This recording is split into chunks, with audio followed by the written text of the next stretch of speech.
we were one of the first countries to have what we call this new generation disaster risk legislation. It took us the better part of about 12 years to have a fair implementation of the Act, and it was promulgated in 2003. We still have major deficits in implementing the legislation in municipalities. And while you said with that situation, it's just like, it's just a talk shop. We're just saying we're doing this. We have legislation, we have policies, we have plans, but there's no real output to it. There's nothing we can see in how this affects the population or the community, or how it reduces their risk, or it makes them safer. Hello and welcome to the Crisis Conflict Emergency Management Podcast. I'm Kyle. I'll be your host today. And in today's episode, we'll be discussing the current state of disaster risk governance in Africa with Professor Dewald van Niekerk. Professor van Niekerk is a professor of geography and the founder and head of the African Center for Disaster Studies at Northwest University. He's joining us today to discuss disaster risk governance in Africa, the challenges that countries face when implementing disaster risk reduction strategies, and also delve into the role that different stakeholders such as governments, NGOs, and communities can play in promoting better disaster risk governance. Additionally, we will discuss examples of how successful disaster risk reduction strategies have occurred in Africa, lessons learned from previous disasters, and the impact of climate change on disaster risk governance. And Professor van Niekerk, thanks for joining us today. And I know that you're from South Africa, so I probably didn't pronounce your name correctly. How do we officially pronounce that? Thank you very much for the invitation. It's Dewald van Niekerk. I know that does not always roll off the tongue so easily, so you got it actually 100% correct. Okay, thanks a lot. I appreciate that. So let's start with your background and the story behind starting the African Center for Disaster Studies. Can you give us a little bit more context and information of how you got to where you are today? Oh, sure. I started off my academic career in political science and development studies and human geography. And part of my research on my master's level focused on early warning, but much more from political stability point of view within the SADC context, the Southern Africa Development Community. And in that era, it was in this transition space in South Africa where we went over to democracy out of the apartheid government, and the hegemonic role which South Africa played in the region kind of was extremely diffused in that area. And then in that period, I came upon the whole space of disaster management, and the university I worked for there was actually the only one that presented short courses, professional courses in disaster management for the whole of the Southern Africa region. And one thing led to the next. I found myself working in that space, more looking at early warning from broader added perspective. And then as things progressed, I received the opportunity to move to another university to establish a center specifically that focuses on disaster management back then and disaster risk and resilience issues. That was in 2002. So the center was established. And from there, our main focus was on capacity development, very much linking with industry, linking with government. A huge amount of our work went into assisting at various levels of government, from municipalities to regional to national government, and also other governments outside of South Africa, to understand disaster management better and to develop processes, plans, legislation and policies to assist them in implementing and ensuring kind of not only a bottom-up approach, but also getting the right kind of policies in place that would enable implementation of disaster management and disaster risk issues from a bottom-up perspective as well. And from then on, we did quite a lot of research, obviously linked to these projects. And in that period, we also established strong programs, undergraduate programs in disaster management linked up to geography, urban planning, political science, public management. So we tried to throw the net quite wide and interdisciplinary. And now our focus in our research has shifted to the broadest issues of climate change, of resilience within the disaster risk space as well.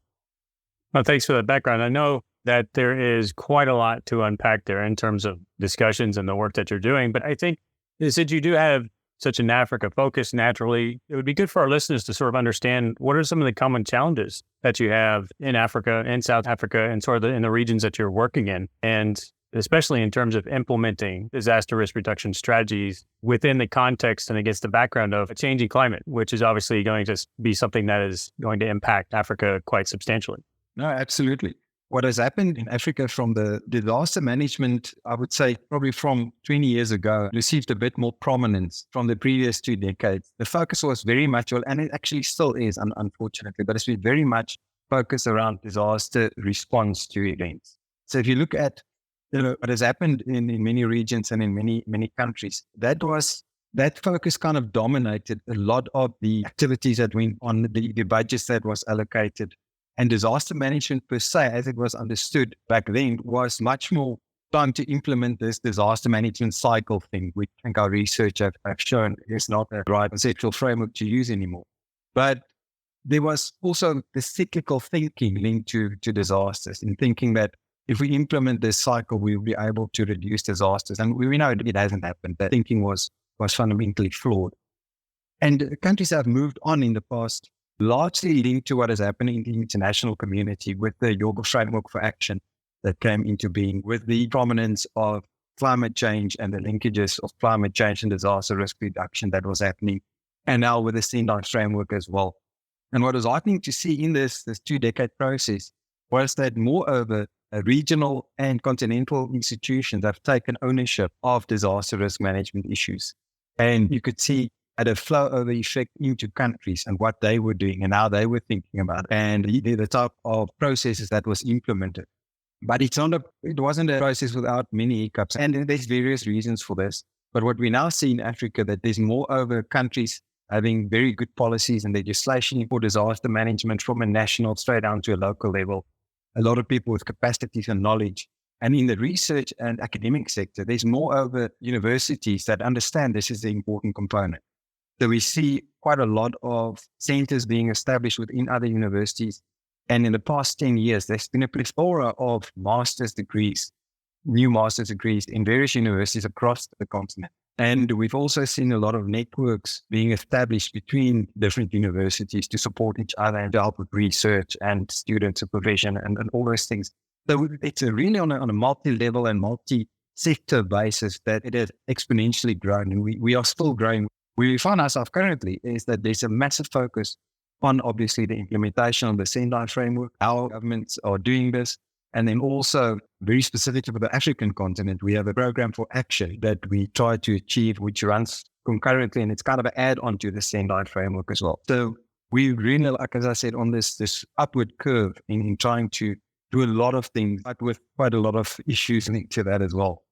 Yeah, absolutely. I think that resonates with a lot of probably what our listeners are feeling in terms of the response side mechanism, in terms of disaster risk reduction and emergency management, being heavily focused on the response, or let's just say oriented towards a response and less so in other phases. And that often drives, not always, right? But let's say in lesser developed areas, you might see where emergency managers or city emergency managers, or even possibly even a state, or especially if you're in smaller nations, the emergency managers or those that have this portfolio of disaster risk reduction are coming from the response side.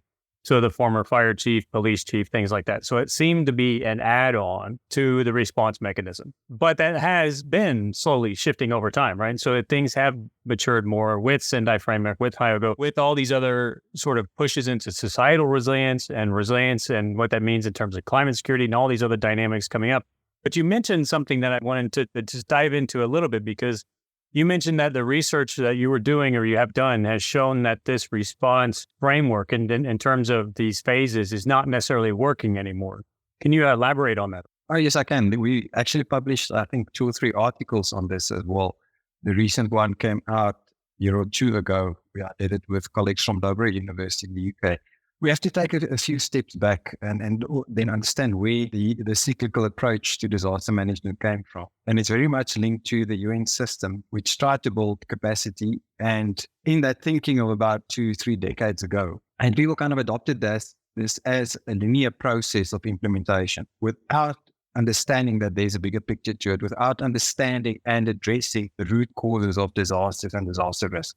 And the notion developed to assume that if we do preparedness mitigation, inevitably we're going to go to a process where there's actually early warning phase, but we're going to sit with a disaster, and after that we have to do recovery. And see, this wasn't a very clever way of thinking of disaster management. And I remember seeing a video made by one of the US news channels as well after, I think it was Hurricane Andrew, which actually kind of was fun at FEMA and saying that, well, you did exactly what you said you're going to do. You had all of this process, you had a disaster, and it led to a disaster again. Jokingly, he actually captured exactly what the problem is with that cycle, that you have to understand if you do disaster risk reduction, you have to find ways of breaking out of the possibility of sitting with disaster. Your planning should obviously have to plan for the worst, but your planning shouldn't be centered around a disaster. It should be centered around the root causes, which inevitably might lead to a disaster if you don't address it. And that is where I think disaster risk reduction, disaster risk management, and resilience thinking, it places you or forces you to place your thinking outside of just the disaster frame and asking really difficult, complex issues that cuts across sectors and disciplines. And foci has basically shown the errors in this kind of cyclical planning and suggested other ways of going about and looking and understanding disaster.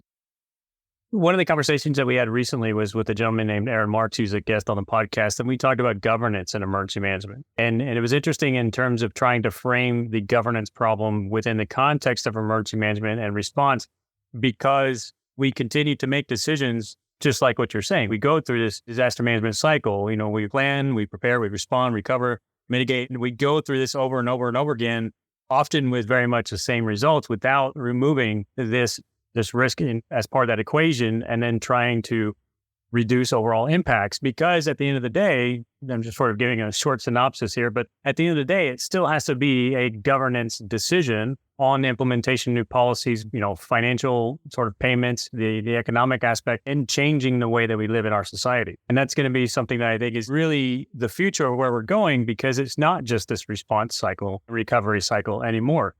At the time we are recording this, there's the fires that were in Hawaii, and you can just see the mass devastation. And then the question becomes, what now? Just recover and replace everything? Or what do we do to reduce future risk? And then are we going to invest in that? There's all these sort of questions that come out of that if we really want to break the cycle.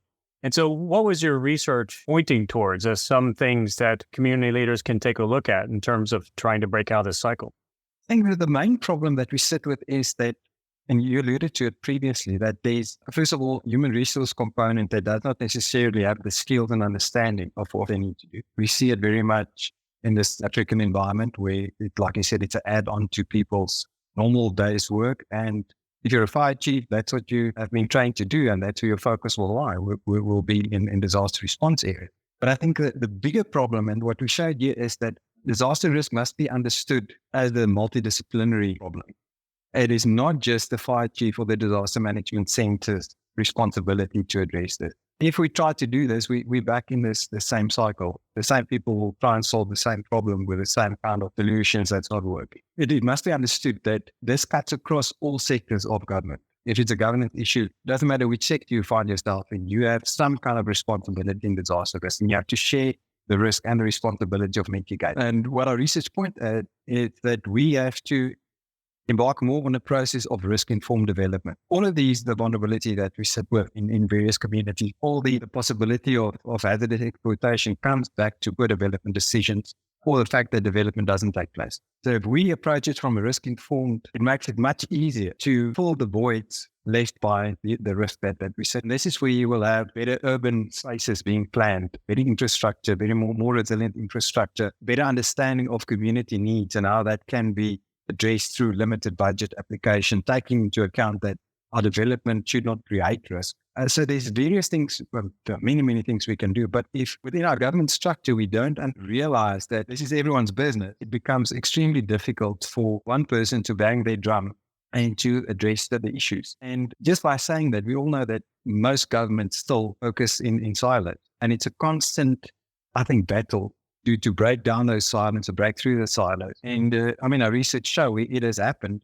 For instance, in Malawi is a very good example. There's benefits that comes from that. And the more people talk about it, the more they realize, this is how I contribute to disaster risk from my perspective. And they run with it. And once you have those champions in various sectors, then you see the benefit of it.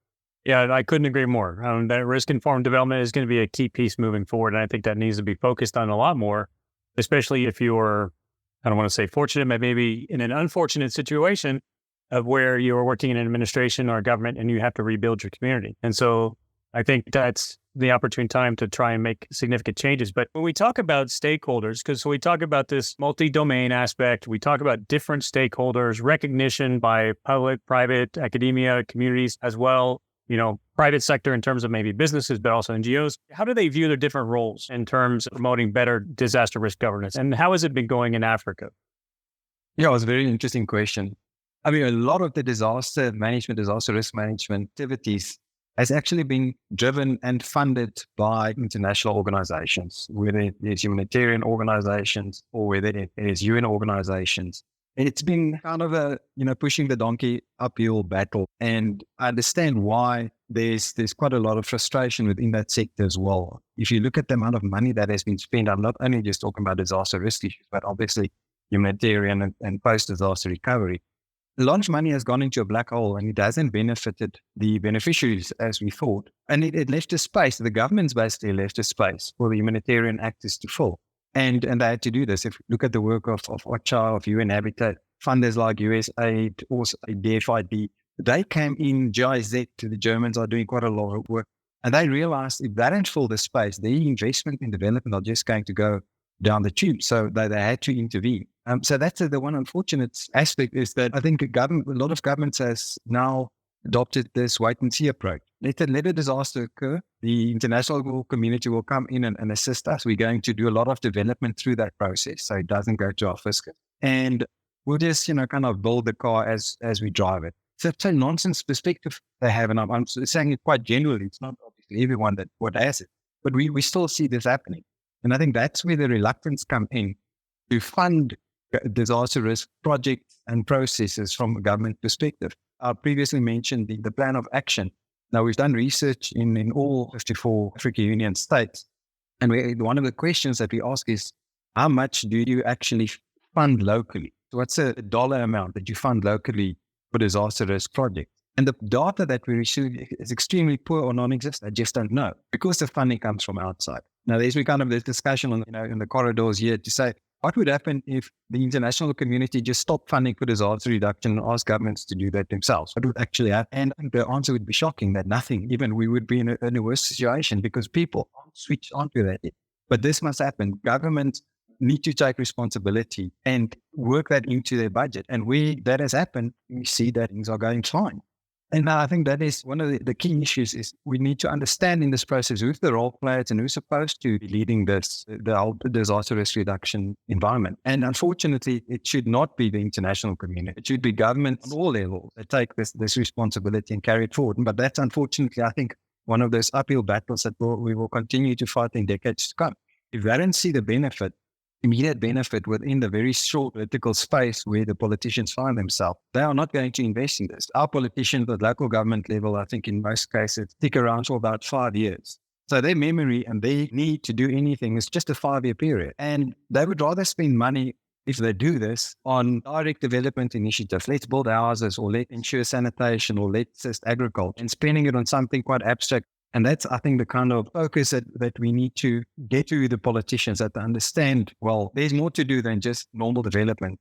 I think that's something that we find across all countries, to be honest, in terms of sort of the political timeline, trying to appeal to a voter base, prepare for the next election, and then trying to contrast that with the 20 or 30 or 40-year timeline of reducing risk with disasters. And I think that's something that is we're challenged with all the way around the world in terms of trying to get investment. I saw this when I was on the response side of the house for many, many years, which is we essentially said after a disaster, you have a 2-week window of opportunity to try and get any additional funding. Because after that, the news cycle changes and then they're moving on to some other priority. And so while it is a priority, you can get the investment and get some people's attention, but then after that, it's lost again. And it's very, very difficult to try and communicate in long-term timelines on these types of programs and get people to understand risk, and that if nothing ever happens, that's actually the outcome that you want. And that's something that is not tangible and people don't tend to try and invest in. And that becomes very difficult. And one of the ways that has been said, at least recently in one of our interviews, about trying to raise awareness was to have something in terms of a risk index for people in communities so that they understand from private sector, from public sector, the risk of where people are living, and then put that right in front of them as a score, right? Here's where you're living and this is the risk to you, and to have that be front and center all the time so they understand where they're building and the risk from chemicals from a local machine shop or something like that, and just so that people understand. And it's sort of a publication, a piece of transparency in a corporate environment that they have to publicize these things and their scores about risk in their communities and the risk that they have bringing into a community.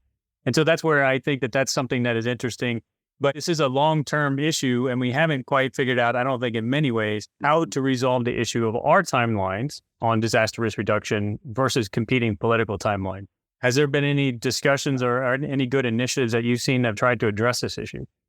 It's quite funny because on a political level, we're quite good at looking at climate change issues, which are even much longer. So there's no reason why political office bearers can't be doing this. I think it's just a political will of saying, yes, now it's an issue because now I sit with a problem, but I can't pass on this problem to the next person and to the next one, to the next one. We need to do something about it. So I think from a political perspective, to me, it's not a difficult thing to do. It's honestly, we do have everything in place. Just a question of let's make the right decision, allocate the resources. To pick up on your point of understanding the risk, this relates to both of these questions. The research that we're currently doing for the Africa Union Commission is to build a kind of a dashboard, countries to understand where they are in implementing the Sendai and the program of action. And just by having that kind of continental focus, we've seen it catches the attention of the ministers specifically, because they want to understand, why do I have a 1.4 and I had a 1.6? What has happened? So all of a sudden, this displaying of data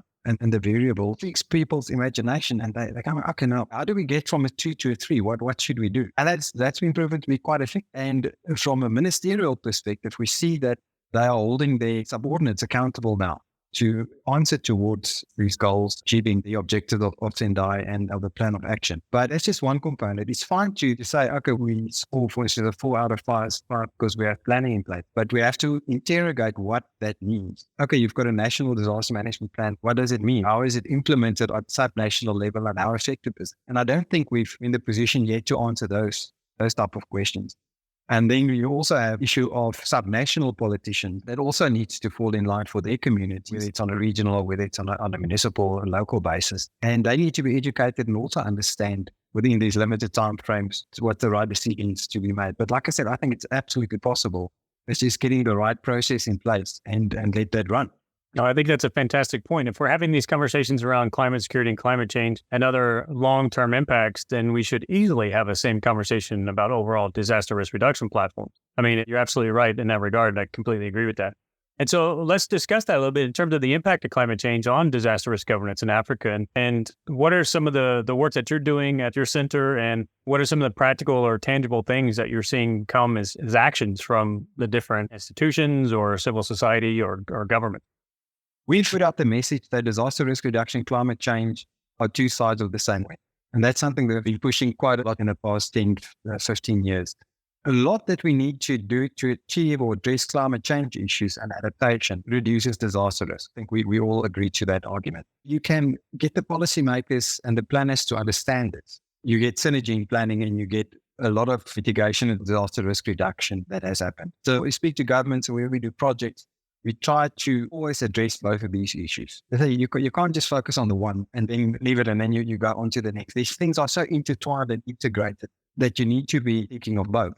And just saying that to many people that's not within this space, it's quite daunting to get your head around, okay, you have to think about all of these major things that are climate change, and now you're throwing disaster issues as well. My brain hurts and I'm not going to work at this.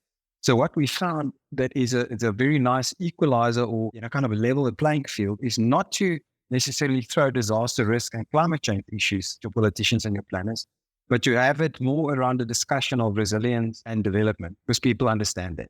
And if you can make the connection between, we want to achieve much more resilient society, how do we go about this? And while we're doing this, we're also addressing issues that would make them less resilient or would impact on the resilience. And that relates 100% to your development challenges, to your disaster risk, and your climate change adaptation. If we say we want to be resilient, the question is resilient to what? And that opens up the space to talk about, well, we need to be resilient to climate change issues. And now we sit with heat waves like we've never seen before in the past 200 years of recorded data. What do we do about this? It's not just a development issue all of a sudden. This now talks about climate change, talks about disaster risk issues. And that opens up the space for very meaningful conversation.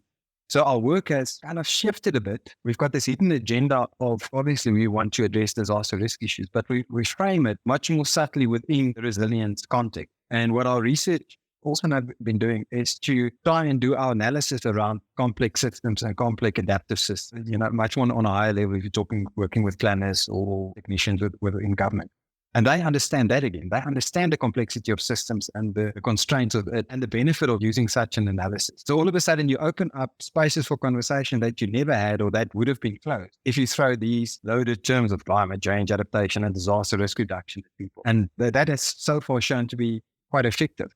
And we also see in the Southern Africa context, many governments have now also kind of shifted their thinking, and you see a couple of strategic policies and plans around resilience coming up. A lot of focus on resilient urban centers, which is our major concern in Africa. And it's heartening that if you read those documents, disaster risk issues and disaster risk reduction are woven into all of it. And that's what we want to see. That gets me excited. Yeah, very interesting. I think we need to capitalize on all these opportunities, especially as you're saying, two sides of the same coin as we discuss climate change, climate security, and then also a disaster risk reduction perspective. I mean, they shouldn't be separated. So using that current conversation to also drive the discussion in terms of disaster risk reduction platforms as well is going to be very helpful. But to your point about the urban resilience and city centers and things like that in urban populations, why is that such a concern for Africa now? Well, if you look at the amount of people migrating into urban centers, it's exponential at this stage. We're going to sit with, I don't have the stats on hand, but billions of people more in the next 20 years within urban centers. We have this massive drain on the rural areas with obviously questions around food security, issues of agriculture and urban development, food value change. There's so many things that it's a major concern when I'm thinking about these things. But our urban centers are exponentially growing. More younger people want to be in the urban centers. They see it obviously for all these reasons that we know. And with that, our urban development and our monies within urban centers can't keep up. South Africa, that's fairly well developed. If you go to our major urban centers, you will see there's a total decay that's happening in terms of services being able to deliver, infrastructure that's being maintained, housing, sanitation, clean water. This is just in South Africa. I mean, the rest of Africa, you have very much similar problems that you see. And all of these has got a knock-on effect, besides the fact that people are extremely vulnerable and exposed to any type of hazard that could impact on them. It's got a major impact into the development and the sustainable development of those centers going forward. So our focus within urban centers has revolved a lot around understanding the urban risk issues and the urban-rural linkages that either fuel or mitigate those problems. We also have within the region a center specifically focusing on urban aspects, and they developed a toolkit called City Wrap, which basically looks at taking city officials through a process of planning around their resilience and disaster risk issues and trying to understand the underlying processes, linking it up to their development planning and specific actions. And on the other side, also much linked to support being given by the international organizations, because the methodology, I think, is fairly fine. It's not prescribing or trying to measure, but it's allowing them to develop their own process. And that's wonderful because they take ownership. And once again, developmental resilience link that gives much benefit in the urban risk environment as well. So in the African context, we'll see this is where 90% of our attention should lie, especially if we talk about climate change. If you look at the amount of population in Africa living on coastal areas, it's a huge concern. And there's already quite a lot happening, but I think much more can be done in understanding urban risk and trying to mitigate it through whichever means, which will be development questions at the end of the day. Your point on international organizations is, I think, really spot on because, working with international organizations and some of the work that we do, we work with that international policy and guidance that gets issued by many of the international organizations from the UN to NATO to others. And it is a guide, I guess I could say, but the real magic, if I were to use that term, happens when there's local ownership. And so it's not prescriptive in terms of what absolutely you have to do, but it asks for the fundamental frameworks and foundation of national response planning or energy security or food and water security. It's sort of outlining these fundamental aspects that we have to have in society in order to secure our future. But at the same time, the way that it's done, the methodology that's, applied is based on every nation, their legislation, their frameworks, their organizational structures, bureaucracy, staffing, politics, everything else that goes along with it, and including economics. And so that's one of the key roles that I believe in terms of international organizations is to provide some of that framework guidance to nations to be able to at least start that conversation, to identify gaps, and to be able to provide a bit of guidance for nations to be able to get started or for communities to be able to get started in terms of building more sustainable, resilient societies. But in terms of the work that you're talking about with the international organizations as well, do you find that to be a common theme, or is that something that is different from your perspective working at the center? No, not at all. Like I said, a lot of these disaster risk and resilience issues have come from these international organizations. And what we see is we've always tried to push or advocate for mainstreaming disaster risk reduction. And a lot of our work in governments has been trying to do that with all the constraints, as I mentioned previously. But a lot of international organizations have been able to do this. If you look at OCHA, if you look at the work that you and Habitat, if you're doing UN Women, there's such a lot of focus now on the disaster risk agenda, and they incorporate that into what their program is doing and what they also expect from it. If you see at the projects being funded, even by international donors, a lot of this talks about this cross-sectoral disaster risk issue. So it's heartening to see that. But I don't think there's one that is not thinking disaster risk issues when they're doing their work. You'll always find it somewhere in their kind of thinking. You can read it within the documents that see there's a kind of a political will to address these issues. And that's wonderful. But what I don't see yet is that translation into African government. The talk at national level might be there, but the implementation at sub-national level is extremely poor. If I can use South Africa as an example again, we were one of the first countries to have what we call this new generation disaster risk legislation. It took us the better part of about 12 years to have a fair implementation of the Act, and it was promulgated in 2003. We still have major deficits in implementing the legislation in municipalities. And while you sit with that situation, it's just like, it's just a talk shop. We're just saying we're doing this. We have legislation, we have policies, we have plans, but there's no real output to it. There's nothing we can see in how this affects the population or the community, or how it reduces their risk, or it makes them safer. And that is kind of issue that we still sit with. Although there's a major international push, it does not necessarily find its way from on a sub-national level. That's our concern, is why does this not happen? Why do we have wonderful early warning systems in place, very technical, state-of-the-art stuff, yet people are receiving the message, they're not listening to messages, they're not reacting to messages. You've got a saying in English that the proof of the pudding is in the eating. And that's the problem we sit with. It. We can't see necessarily the benefits at a sub-national level. And the only way we're going to be able to address this is, once again, to get this into our development planning and getting people to understand, well, this is important because at the end of the day, it's going to lead to these benefits in people's well-being. I think you're faced with one of the challenges that many community leaders and others, representatives, are trying to take and operationalize a lot of these policies and trying to get that down to a community level. And so it's going to be a struggle for all of us to try and operationalize a lot of this guidance and documents and frameworks and guidelines that are all coming out from the different organizations, and trying to really bring that into an actionable, measurable implementation plan within our communities. I'm sure there's successes out there, but I agree with your point that it remains to be a significant challenge for many of us, and that's something that we constantly see as well. So we're running just about out of time. So first of all, I wanted to thank you very much for joining us today, Professor Van Niekerk. It's really your insights and things like that in terms of disaster risk reduction, your experience and the background you're working with in terms of Africa and to sit there is really interesting for me to hear about, and give such a different global perspective on terms of the same issues that we're dealing with in an international level. And it's really nice to be able to hear your perspective as well. So to our listeners, thanks for tuning in. If you have any feedback or suggestions for future podcasts, please don't hesitate to reach out to us on our website or social media channels. And if you like the topics and discussions, please share and leave a review on your favorite podcast player. And we'll see you in the next episode. Until then, Dewald, how can we reach out to you? And if somebody wants to get in contact with you, what's the best way to do that? Well, I'm horrible at social media, but you'll probably find me on LinkedIn. You can look at the Northwest University website, nwu.ac.za. You can do a search there and you'll find me. Or the easiest, my email address with this horrible dewald.van.niekerk@nwu.ac.za. There's just a dot between my name and surname, and then at nwu.ac.za. Well, thanks again for joining us, and we'll put that in the show notes as well so people can reach out to you if they have any questions about the work you're doing at your center, and if they have any insights or experiences, they can share those as well. Other than that, thanks a lot for your time today. Really do appreciate it. And thanks for joining us.